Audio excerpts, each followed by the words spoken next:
Bismillahirrahmanirrahim. Assalamualaikum warahmatullahi wabarakatuh. Alhamdulillahi rabbil alamin. Alhamdulillahilladzi anzala sakinah fi qulubil mu'minin liyazdadu imanan ma'a imanihim. Allahumma salli ala sayyidina Muhammadin wa ala alihi wa ashabihi ajma'in. Ya Allah, Allahumma ftah lana hikmataka ya Rabb, wansur alaina rahmataka ya dzal jalali wal ikram. Wahai yang maha menata, berkahi majlis ini, karuniakan kepada kami ilmu yang membuat kami yakin padamu ya Allah. Allahumma inna nas'aluka imanan kamilan wa yaqinan sadiqan wa qalban khashi'an. Taqabbal minna ya arhamar rahimin, innaka antas samiul alim. Amin ya rabbal alamin. Alhamdulillah, Bapak Ibu yang baik, nikmat terbesar dan keberuntungan tertinggi bagi manusia adalah ketika diberikan nikmatnya yakin kepada Allah. Yakin ini buah dari ma'rifatullah, mengenal Allah dengan baik. Jadi jangan iri kepada orang yang diberi dunia, karena penjahat juga diberi. Orang yang mengingkari Allah juga diberi banyak sekali dunia ini. Tapi irilah orang yang diberikan nikmat termahal, yaitu yakin kepada Allah. Karena dari yakin inilah lahir beragam kebaikan. Dari yakin lahirlah kehusyuan dalam sholat. Dari yakin lahir keikhlasan dalam beramal. Dari yakin tenggelam dalam syukur terhadap sekecil apapun nikmat. Dari yakin ke Allah, dia akan sabar dengan ujian sedahsyat apapun. Dengan yakin kepada Allah, dia akan bergantung hanya kepada Allah, tidak akan bersandar kepada selain Allah. Dengan yakin dia ridho dengan apapun yang Allah takdirkan untuk dirinya, karena yakin Allah tidak pernah berbuat salah dan jelek. Dengan yakin inilah lahirnya ketenangan yang asli, sakinah. Dan dengan yakin ini pula amal-amal akan diterima oleh Allah Subhanahu wa ta'ala. Baik, kita kaji nomor 8. Silakan. Kajian Al-Hikam nomor 8. Bismillahirrahmanirrahim.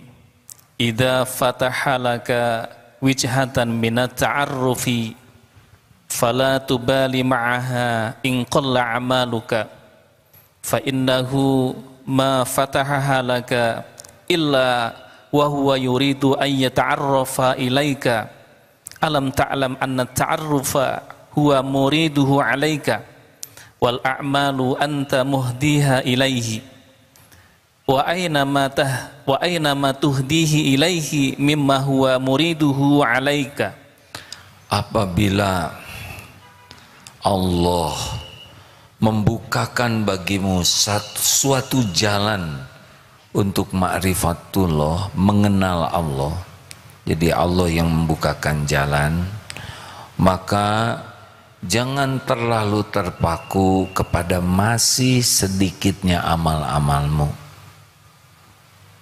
Sebab Allah tidak membukakan bagimu, melainkan Ia akan memperkenalkan diri Allah kepadamu. Tidakkah engkau ketahui bahwa ma'rifat itu semata-mata pemberian karunia Allah padamu, sedang amal perbuatanmu adalah hadiah daripadamu? Maka di manakah letak perbandingannya antara hadiah dari hamba dengan pemberian karunia Allah kepadamu? Jadi makrifat tercepat itu diraih oleh tukang sihir di zaman Fir'aun. Kalau yang membaca kisah-kisah tentang tukang sihir di zaman Fir'aun, coba surat banyak ini ya. Jadi ketika Fir'aun memanggil para tukang sihirnya, karena di zaman Fir'aun itu yang sangat bergengsi itu adalah tukang sihir. Kalau di zaman Rasulullah yang banyak dihargai itu penyair. Jadi tiap kabilah tuh punya penyair yang sangat dihormati dengan syairnya. Lalu Nabi Musa datang dan tukang sihir itu melemparkan tongkatnya, lalu Nabi Musa melemparkan juga tongkatnya. Lalu dimakanlah ular-ular yang dibuat tukang sihir, dan tukang sihir langsung bersimpuh mengakui Tuhannya Nabi Musa sampai dia mau menanggung resiko disalib ya oleh hukuman oleh Fir'aun. Ini dianggap makrifat sangat cepat karena dengan melihat dia menjadi yakin kepada kenabian Nabi Musa dan Tuhannya Nabi Musa Allah Subhanahu wa taala, dan dia sudah tidak takut kepada Fir'aun. Ciri orang yang yakin kepada Allah itu adalah la khaufun alaihim walahum yahzanun. Orangnya sudah tidak takut lagi oleh siapapun selain Allah dan tidak berharap kepada siapapun. Makin yakin ke Allah, dia makin tidak berharap dari siapapun dan makin tidak takut ke siapapun kecuali kepada Allah saja. Nah, ini bisa begini kenapa? Secara syariat, tukang sihir itu tidak bisa membuat tongkat jadi ular. Tapi tongkat kelihatan seperti ular. Sedangkan Nabi Musa tongkatnya jadi ular. Jadi tukang sihir itu, wah ini benar. Maka, nah begitulah. Orang bisa yakin ke Allah itu mutlak Allah menghendaki saja. Bisa ada yang belajar ilmu tentang tauhid, asmaul husna, lalu riyadhah terus. Ada yang menjalan seperti ini, belajar, nanti jumpa dengan keyakinan ke Allah. Tapi ada juga beberapa yang dibuka oleh Allah hatinya, dimudahkan, yakin ke Allah tuh. Tapi ilmunya belum memadai. Jadi amalnya juga masih terbatas. Belum hebat karena bagaimana dia beramal banyak, dia belum tahu ilmunya. Tapi ada tapinya nih, amal yang sedikit itu berkualitas tinggi karena dia sudah yakin Allah itu melihat dirinya, sehingga walaupun dia memindahkan duri dengan keyakinan Allah maha melihat. Tidak sedikit orang yang beramal banyak tapi puasnya dilihat orang, bukan puas dilihat oleh Allah. Bahkan tidak sedikit orang yang setoran itu kepada followers. Setoran ya. Ini hari Kamis nih paling nikmat, nanti pas buka itu diposting ya. Supaya orang lain tahu kita sedang saum, dan jauh lebih bahagia dengan orang lain tahu daripada ingin diterima saumnya oleh Allah. Itu namanya bukan lillahi ta'ala ya, tapi followers, demi followers. Berbahagialah bagi yang followersnya cuman satu ya, dirinya sendiri, dia yang posting, dia yang lihat. Bukan tidak boleh, tetapi bisa merusak niat kalau tidak hati-hati. Benar hadirin. Nanti akan bacakan sebuah kisah Uwais Al-Qarni ya. Wah, bagaimana ketidakterkenalan itu tidak sama sekali tidak berarti tidak berkedudukan di sisi Allah. Nah, orang yang dikehendaki Allah mengenal dirinya, kenapa? Tidak tahu. Tapi secara syariat boleh jadi doa. Kakek, nenek yang menginginkan punya anak yang dekat dengan Allah. Kenapa dekat dengan Allah disebut seperti ini? Orang yang dekat dengan Allah itu orang yang yakin Allah maha dekat.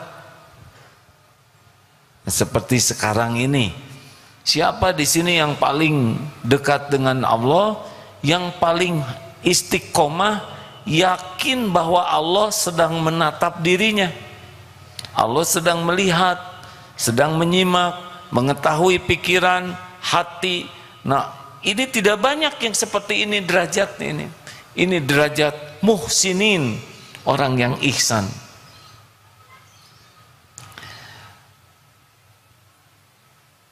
Mungkin doa orang tua atau sesepuh-sesepuh yang doa, ya Allah, jadikan keturunan kami menjadi kekasih-Mu. Tidak kena di anak, kena di cucu. Boleh jadi seperti itu syariatnya, ya. Kan ada yang ini orang tuanya mah enggak kelihatan soleh-soleh amat. Kenapa anaknya soleh? Nah, boleh jadi itu. Ada pendahulu-pendahulu yang doanya ikhlas, tidak kena di anak, tidak kena di sini, kena dicicit. Boleh jadi, wallahu alam, ya. Atau mungkin wallahu alam secara syariat, ya mungkin dia melakukan sesuatu kebaikan yang Allah suka, walaupun kebaikan itu kecil, ya. Bisa saja. Tapi yang paling penting cuma satu yang bisa membuka hati jadi yakin ke Allah adalah Allah sendiri. Nah, apa mungkin orang yang ilmunya terbatas yakin ke Allah? Sangat mungkin, hadirin. Kalau Allah mau, mungkin tukang sate, mungkin dia tukang akuarium, yang sambil lihat akuarium tuh, waduh, matanya tuh berderai saja melihat Allah menciptakan ikan, kombinasi warna ikan, gerakan ikan, ya, bagaimana ikan dapat rezeki yang mata ke ikan tapi hatinya tuh ke Allah saja terus. Ini derajatnya bisa jauh lebih tinggi daripada penceramah yang dalam kehidupannya sedikit ingat ke Allahnya. Mungkin cleaning service tidak dipandang oleh siapa-siapa, tapi sambil gosek toilet tuh berlinang air matanya. Ingat dosanya yang mungkin sekelas, apalagi kalau di kamar mandi ada yang kotor, susah gitu. Duh, hatinya tuh, ya Allah, mungkin hati saya berkarat seperti ini. Tidak zikir astagfirullah, enggak, pastilah ya, karena di toilet. Tapi hati itu tidak akan lepas dari Allah tuh.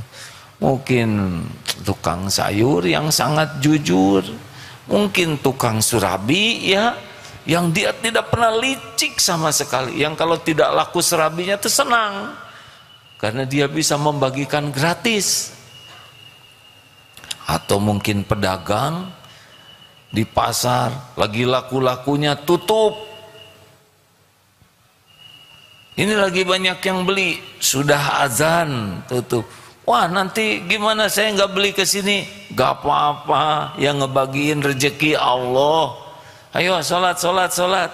Tidak pernah terpengaruh oleh hiruk pikuk dunia, tidak ada kelicikan sama sekali. Atau mungkin prajurit, mungkin pernah dengar ya, di suatu tempat kuburan ketika dibongkar, ini kisah-kisah ini bukan kisah yang diada-adakan, ini fakta. Ternyata sesudah digali ada yang utuh jasadnya. Di antaranya itu adalah seorang tentara TNI. Dan ketika diperiksa memang istiqomah luar biasa, sholat tepat pada waktu.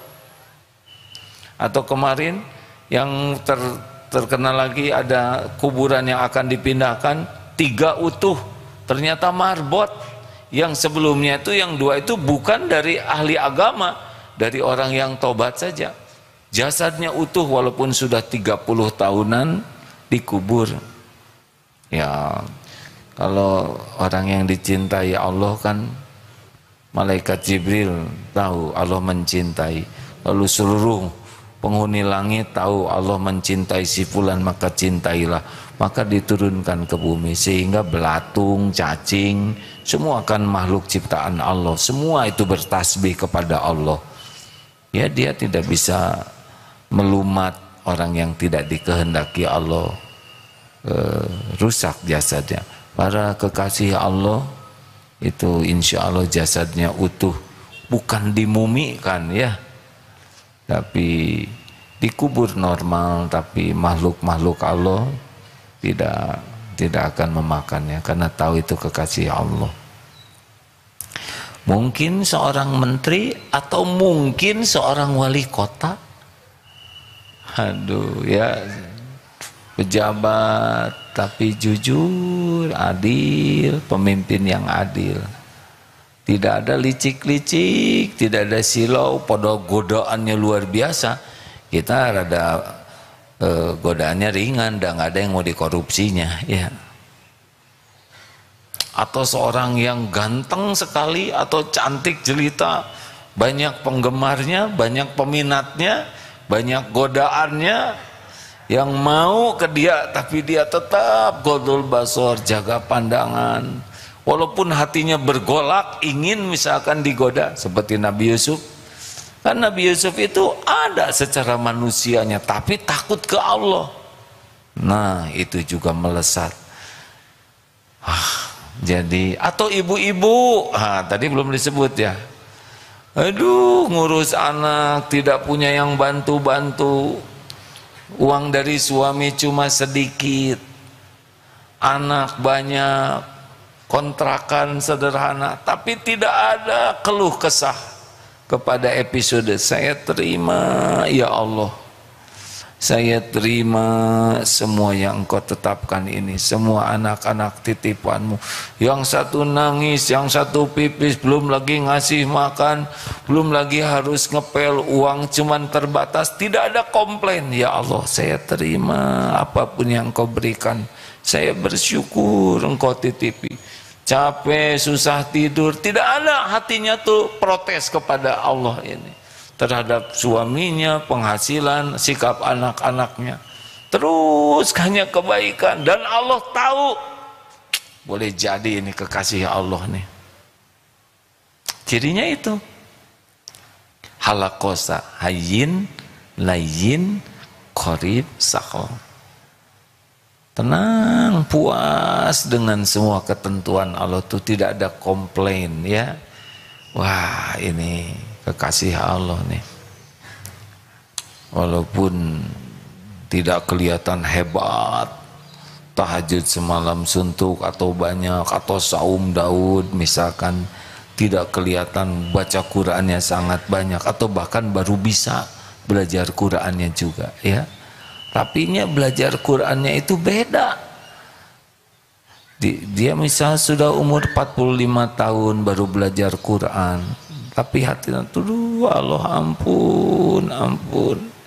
Baru sekarang saya belajar, ampun. Jadi tiap baca Qur'an itu penuh dengan rasa syukur diberi kesempatan belajar, penuh dengan permohonan ampun karena lama sekali tidak pernah belajar.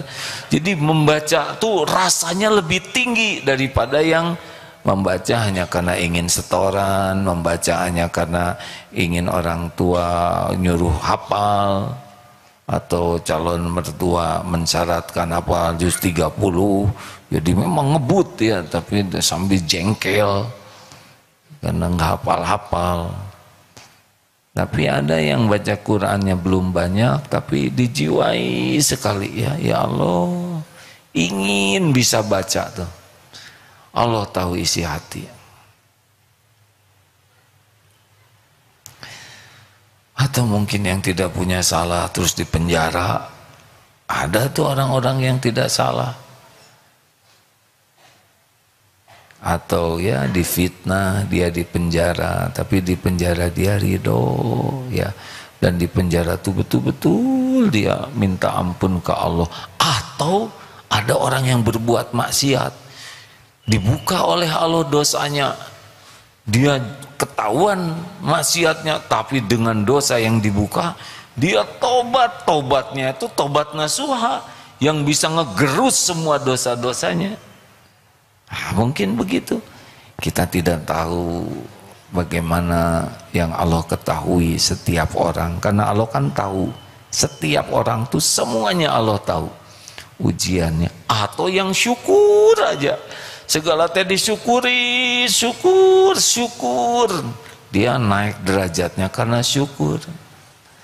Kita tidak tahu, tapi Allah tahu. Apa hikmahnya?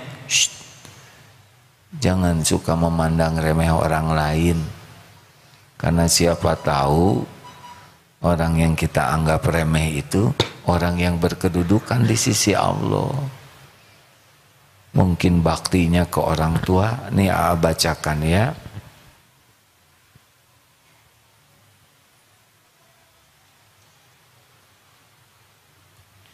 Ini kisah, ini hadisnya sahih ya rekan-rekan sekalian, kisah Uwais Al-Qarni. Kisahnya berawal dari pertemuan dengan Umar bin Khattab. Uwais Al-Qarni ini adalah, nah ini dari Usair bin Jabir radhiyallahu anhu, ia berkata, Umar bin Al-Khattab ketika didatangi oleh serombongan pasukan dari Yaman, lalu ia bertanya, rombongan, ada kafilah dari Yaman, apakah di tengah-tengah kalian ada yang bernama Uwais bin Amir? Sampai Umar mendatangi Uwais. Jadi nanya-nanya, ini ada kafilah dari Yaman mendatangi Uwais dan bertanya, benar engkau adalah Uwais bin Amir? Uwais menjawab, ya benar. Umar bertanya lagi, benar engkau dari Murad, dari Qarn? Uwais menjawab, iya. Umar bertanya lagi, benar engkau dahulu memiliki penyakit kulit lantas sembuh kecuali sebesar 1 dirham, ada bekasnya? Iya. Umar bertanya lagi, benar engkau punya seorang ibu? Uwais menjawab, iya. Umar berkata, aku sendiri pernah mendengar Rasulullah sallallahu alaihi wasallam bersabda, nanti, ini sebelum terjadi ya, tapi Rasul sudah menyampaikannya, akan datang seorang bernama Uwais bin Amir bersama rombongan kafilah dari Yaman. Ia berasal dari Murad, kemudian dari Qarn. Ia memiliki penyakit kulit, kemudian sembuh darinya kecuali bagian 1 dirham ukurannya. Ia punya seorang ibu dan sangat berbakti kepadanya. Seandainya ia mau bersumpah kepada Allah, maka akan diperkenankan apa yang ia minta. Jadi mustajab sekali doanya. Minta apa aja diberi aja oleh Allah. Jika engkau mampu agar ia meminta kepada Allah supaya engkau diampuni, mintalah kepadanya. Jadi Rasulullah SAW sudah menyampaikan isyarat ini sebelumnya ya, lalu meminta kepada Umar kalau ketemu mintakan ampunan kepada Allah oleh Uwais Al-Qarni ini. Jadi meminta agar Uwais mendoakan agar beliau diampuni. Lalu Umar berkata, mintalah kepada Allah agar mengampuniku. Kemudian Uwais mendoakan untuk Umar dengan meminta ampunan kepada Allah. Lalu Umar pun berkata kepada Uwais, engkau hendak kemana? Uwais menjawab, ke Kufah. Umar mengatakan, bagaimana jika aku menulis surat kepada penanggung jawab di negeri Kufah supaya membantumu? Maksudnya supaya dimudahkan urusannya. Ditulis surat, nanti yang gubernur atau siapa yang di Kufah itu membantu urusan Uwais. Lalu Uwais menjawab, kira-kira kalau saudara mau kemana ini? Saya mau ke Tasik. Nanti saya buatkan surat ke Bupati Tasik supaya mengurus membantumu. Saudara mau nggak kira-kira? Nah, itulah ya bedanya ya. Tahu jawaban Uwais Al-Qarni? Uwais menjawab, aku lebih suka menjadi orang yang lemah. Artinya tidak mau diperlakukan spesial. Kita nyari surat itu, ya kan? Kalau bisa mencari KTBLC. Ya ibu-ibu kesini kan cari, tolong gimana caranya supaya ikut pengajian, ya kan Bu? Ya nggak apa-apa, udah beda ya. Tahun berikutnya ada seorang dari kalangan terhormat dari mereka pergi berhaji, lalu bertemu dengan Umar bin Khattab. Setahun kemudian ya. Lalu Umar bertanya kepada pemuka ini, kalangan terhormat ini, bagaimana Uwais? Orang tersebut menjawab, aku tinggalkan Uwais dalam keadaan rumahnya miskin dan barang-barangnya sedikit. Umar pun mengatakan, sabda Rasulullah, nanti akan datang seorang bernama Uwais bin Amir bersama kafilah dari Yaman. Ia berasal dari Murad, kemudian dari Qarn. Ia memiliki penyakit kulit, kemudian sembuh darinya, dan kecuali bagian 1 dirham, ia punya seorang ibu dan sangat berbakti kepadanya. Seandainya ia bersumpah kepada Allah, maka diperkenankan apapun yang minta.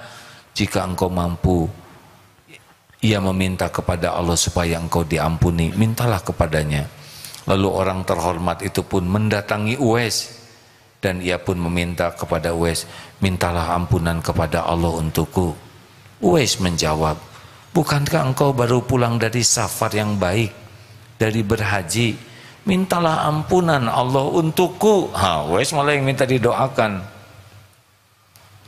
Lalu orang itu mengatakan kepada Uwais, bukankah engkau telah bertemu dengan Umar? Uwais menjawab, ya benar. Lalu Uwais pun memintakan ampunan kepada Allah untuknya. Orang lain pun akhirnya tahu tentang keistimewaan Uwais. Lantaran itu ia mengasingkan diri menjauh dari manusia. Hadis riwayat Muslim nomor 2542. Kalau kita pengen terkenal, ya Uwais ketika orang mulai mengenalnya, beliau malah menjauh, mengasingkan dirinya. Tentu setiap orang punya takdir masing-masing, hadirin. Artinya apa? Artinya kita jangan menganggap remeh siapapun, karena ada orang-orang yang dikehendaki Allah, yakin ke Allah walaupun ilmunya belum banyak. Saya katakan belum karena dia akan belajar, ya. Dan amalnya belum banyak. Bagaimana amal bisa banyak kalau ilmunya belum banyak? Tapi amal yang sedikit itu kualitasnya tinggi. Contoh, banyak orang yang punya ibu bapak, tapi Uwais Al-Qarni ini bisa memasuki derajat kekasih Allah karena baktinya kepada orang tua. Artinya banyak yang bakti ke orang tua, tapi Uwais ini kualitasnya sangat tinggi. Keikhlasannya, kecintaannya kepada orang tua, baktinya sampai derajatnya sebegini tingginya. Doanya itu luar biasa mustajabnya, sampai Amirul Mukminin minta doa agar didoakan supaya Allah mengampuni dirinya.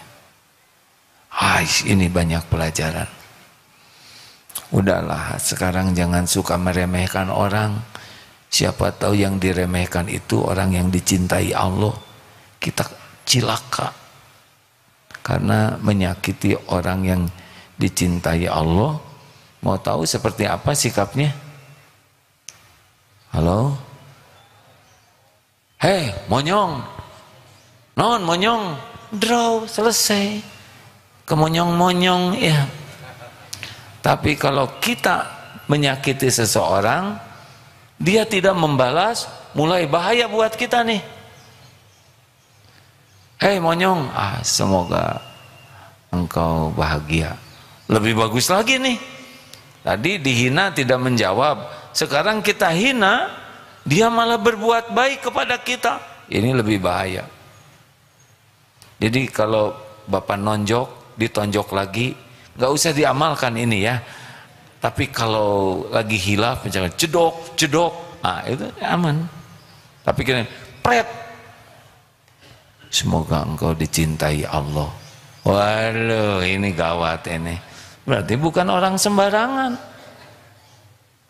Ini serius hadirin. Hati-hati Pak. Bu, Ibu, hati-hati kalau ibu marah kepada suami. Bapak teh kumaha gitu-gitu teh. Jadi orang lihat tuh suami tetangga udah ganteng, banyak duitnya. Kata bapak teh, semoga ibu jadi bidadari di sorga. Hati-hati tahu. Ibu bapak ngomong gini karena takut dimarahin lagi bu ya. Karena ada itu ya kejadian. Bapak-bapak ini, maaf ini ya, ini ya Allah ampuni, ini bergurau ya Allah. Dicatat ya omongan saya ini. Tapi mudah-mudahan ada hikmahnya ya. Bapak-bapak ya, di antara semua wanita yang ada, siapa yang bapak cintai? Ibu, istri, anak. Di antara tiga ini pilih dua, ibu, anak. Ibu, istri, maaf ya, anak sudah kecoret itu satu. Di antara dua ini mana yang bapak pilih untuk dicintai? Istri, begitu. Kalau dia lihat ke istrinya, gitu ada. Jadi ternyata ada istrinya, makanya dia ngomong gitu. Jadi jangan bangga dulu ya. Karena yang asli takut ke Allah itu tidak sibuk takut ke istri. Karena ada pernah ya di sebuah kerajaan raja tuh terhina karena dikenal rakyatnya lelakinya tuh takut sama istri.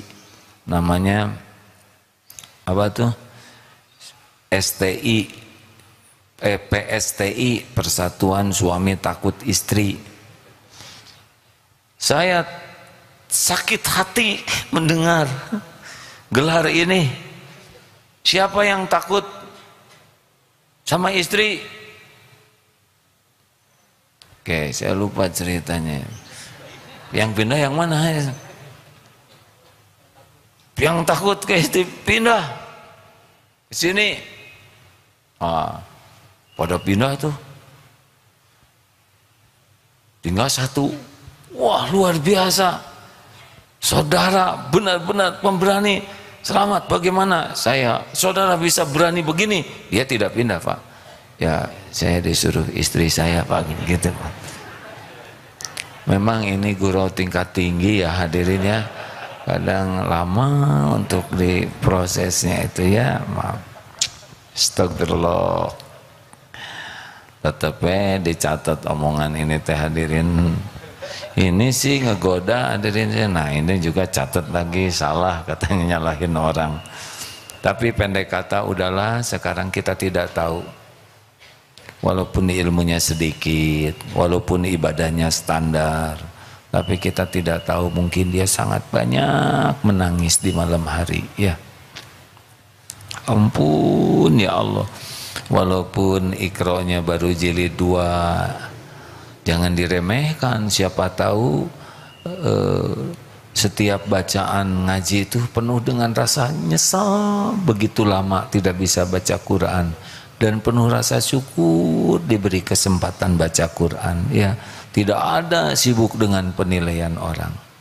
Mungkin ada tukang surabi yang jualan, siapa tahu. Kan ada tuh ya yang setiap habis dia jualan kincaknya tuh selalu dikasihkan kincak bekas surabinya itu. Kenapa? Ngasih makan semut. Sengaja kincaknya tuh begitu. Orang tidak mengerti kenapa ibu ini selalu berbagi kincak di beberapa titik. Kincak tuh gula aren yang sudah dimasak ya. Karena dia suka sekali ngasih makan semut. Tidak terpikir oleh kita. Dan itu disaksikan oleh Allah. Dan tidak ada yang kecil bagi Allah orang-orang yang beramal dengan ikhlas. Kalaupun orang itu misalkan berbuat salah masa lalunya, kita tahu SMP-nya, kita tahu kelakuan SMA-nya, kita tidak tahu, siapa tahu sudah diampuni oleh Allah. Kita sibuk mengingat kejelekan dan kesalahan dia, padahal yang bersangkutan itu dengan kesalahan itu dia tobatnya habis-habisan. Kita sibuk, dia mah baru pakai jilbabnya juga. Saya tahu modalnya dulu tuh playboy cap 2 cula. Kita ngomong begitu, padahal dengan episode playboynya itu habis-habisan tuh siang malam menangisi dosanya. Nah hadirin sekalian, janganlah kita menghina siapapun, ke tukang dagang, ke pekerja, atau siapapun. Buka saja hati kita, husnuzon, siapa tahu punya amalan yang dicintai Allah. Siapa tahu dia sedikit ilmunya, tapi rasa bodohnya itu membuat dia lebih tawadu. Siapa tahu dia lebih berbakti ke orang tuanya dibanding kita. Siapa tahu dia lebih banyak bersabar. Masih ingat ada kisah nyata ini? Ada sebuah keluarga, Pak, maaf ya, ini saya mendapat cerita juga dari seorang ulama. Ini suami istri, ini suaminya tuh, istrinya maaf, yang dalam cerita ini istrinya tuh jauh akhlaknya tuh, sangat nguji sekali ke suaminya. Udah kurang baik akhlaknya, judes, meremehkan ke suami itu. Tapi suaminya tuh berusaha sabar. Tahu tidak hadiahnya? Anaknya tuh soleh sekali. Padahal tidak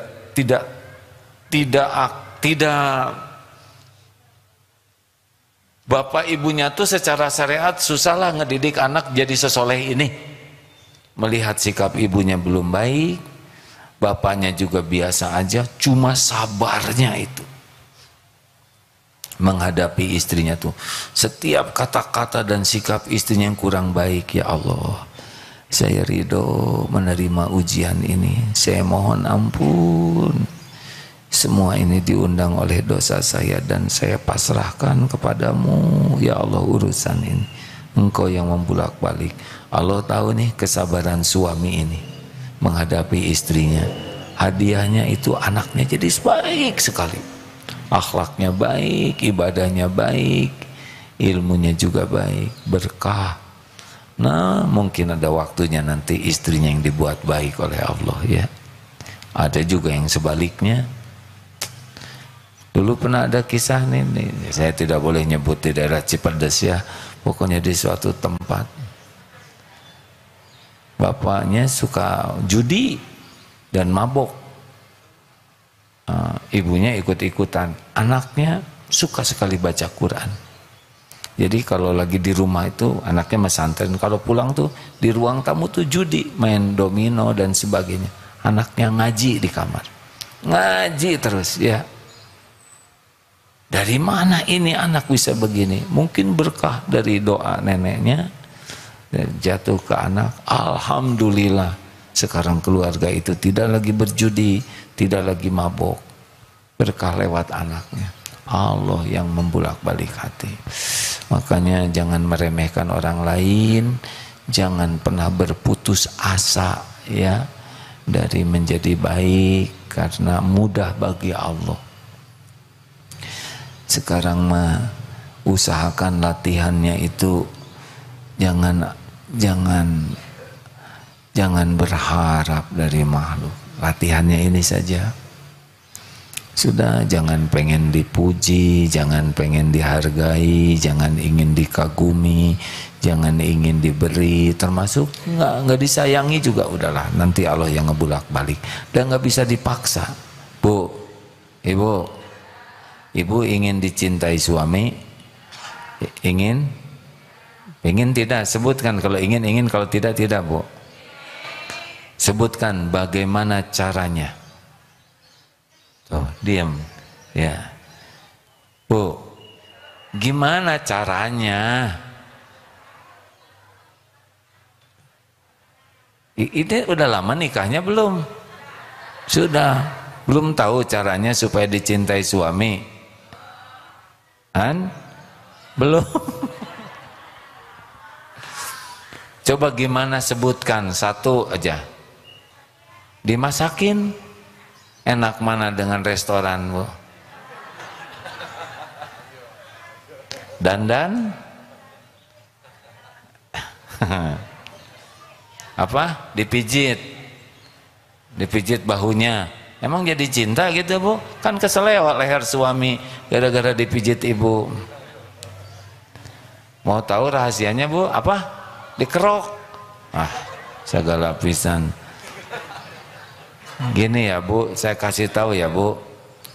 Yang ngebulak-balik hati suami ibu teh siapa? Ibu mau centil stakar kebek nggak ngepek, Bu, ya. Jadi kalau ibu ingin disayang suami, caranya gampang, Bu. Jadilah ibu menjadi istri yang disayang Allah. Nanti salah satu hadiahnya hati suami dibalikin. Lebih gampang ingin disayang Allah daripada ingin disayang suami. Kenapa lebih gampang? Karena Allah mah udah sayang duluan. Ibu teh ciptaan siapa? Jawab, Bu. Siapa yang menciptakan ibu? Siapa yang ngasih rezeki? Siapa yang ngebulak-balik hati? Siapa yang ngasih pahala? Siapa yang punya sorga? Kalau suami ibu apa dong? Tuh bingung. Ini nikah udah lama tapi nggak ngerti. Suami ibu teh apa? Iya, lelaki udah pasti. Suami ibu teh jadinya sebagai apa? Hah? Kalau kurang yakin kayak gini jawabannya tuh nggak jelas, pelan, apalagi ketutup masker ya baca aja. Gitu. Mau tahu suami ibu tuh sebagai apa, Bu? Sebagai apa? Siapa yang nyebut sapi perah sih? Suami ibu tuh ladang amal bagi ibu. Ladang berbekal pulang. Ladang amal supaya ibu dicintai Allah. Kebaikan suami ibu syukuri, ibu dapat pahala. Kekurangan dan kesalahan suami ibu bersabar dan membantu memperbaikinya, ibu dapat pahala. Jelas ya? Ya udah, nggak usah terlalu cintalah sama suami ya. Baru dengar ceramah ya, jadi emosional begini. Kenapa ibu tidak usah terlalu cinta? Bukan tidak boleh cinta, jangan terlalu cinta. Kenapa jangan terlalu cinta ke suami? Sebab suami ibu belum tentu, bukan belum tentu cinta, belum tentu panjang umur.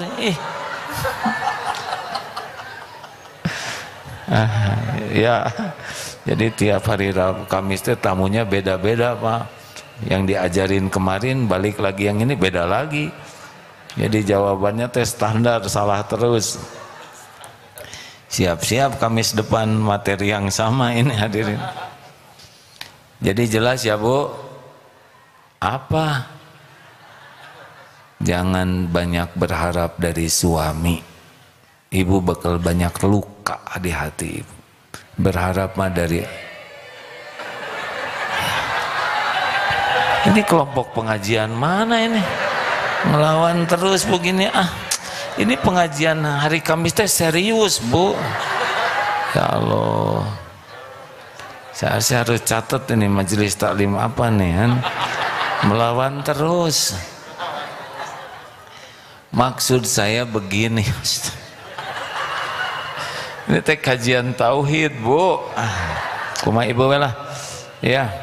Majelis taklim At-Taqwa Tangerang mana coba? Tuh jangan keprok biasa. Iya. Ini ketuanya harus bertanggung jawab nih. Majelis Yayasan Pendidikan Islam Al-Kamaliyah Bekasi. Ya Allah.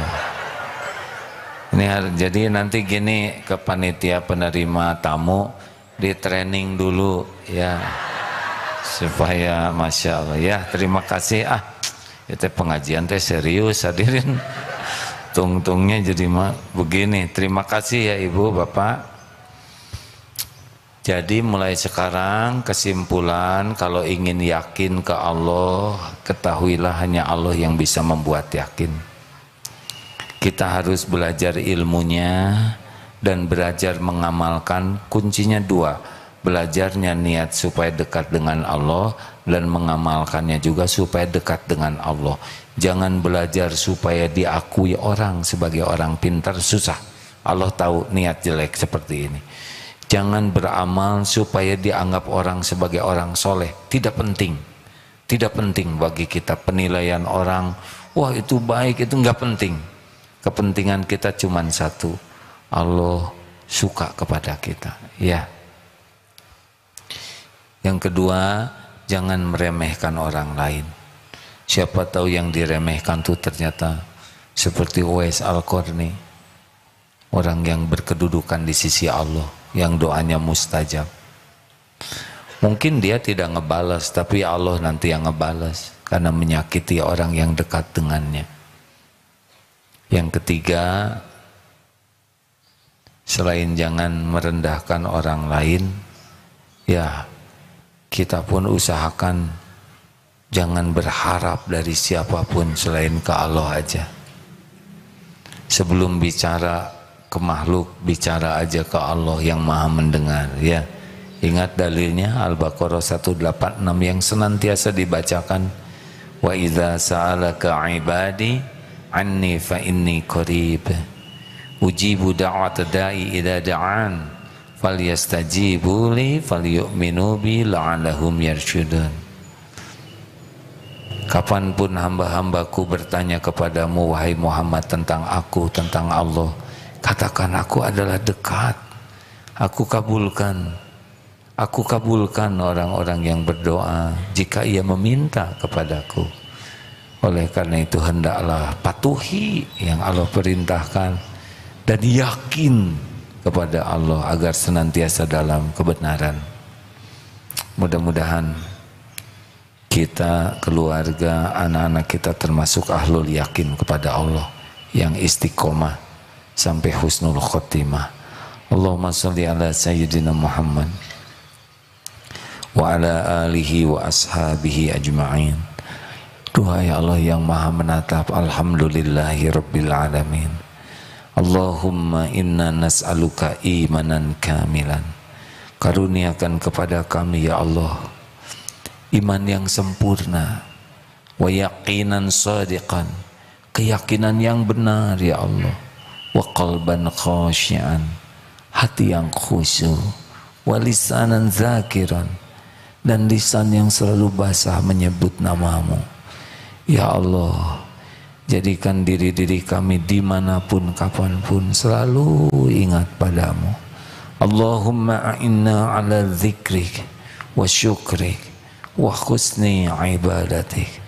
Tolonglah ya Allah, jadikan hati ini hati yang tidak pernah berpaling darimu, hati yang tidak berharap kecuali harap hanya padamu, hati yang tidak takut selain takut murkamu, takut jauh darimu, takut tidak bisa pulang berjumpa denganmu.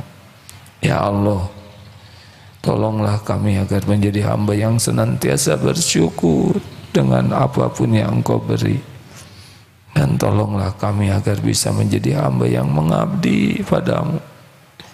Ya Allah, Allahumma ighfir lana wa li walidina warhamhum kama rabbawna shighara.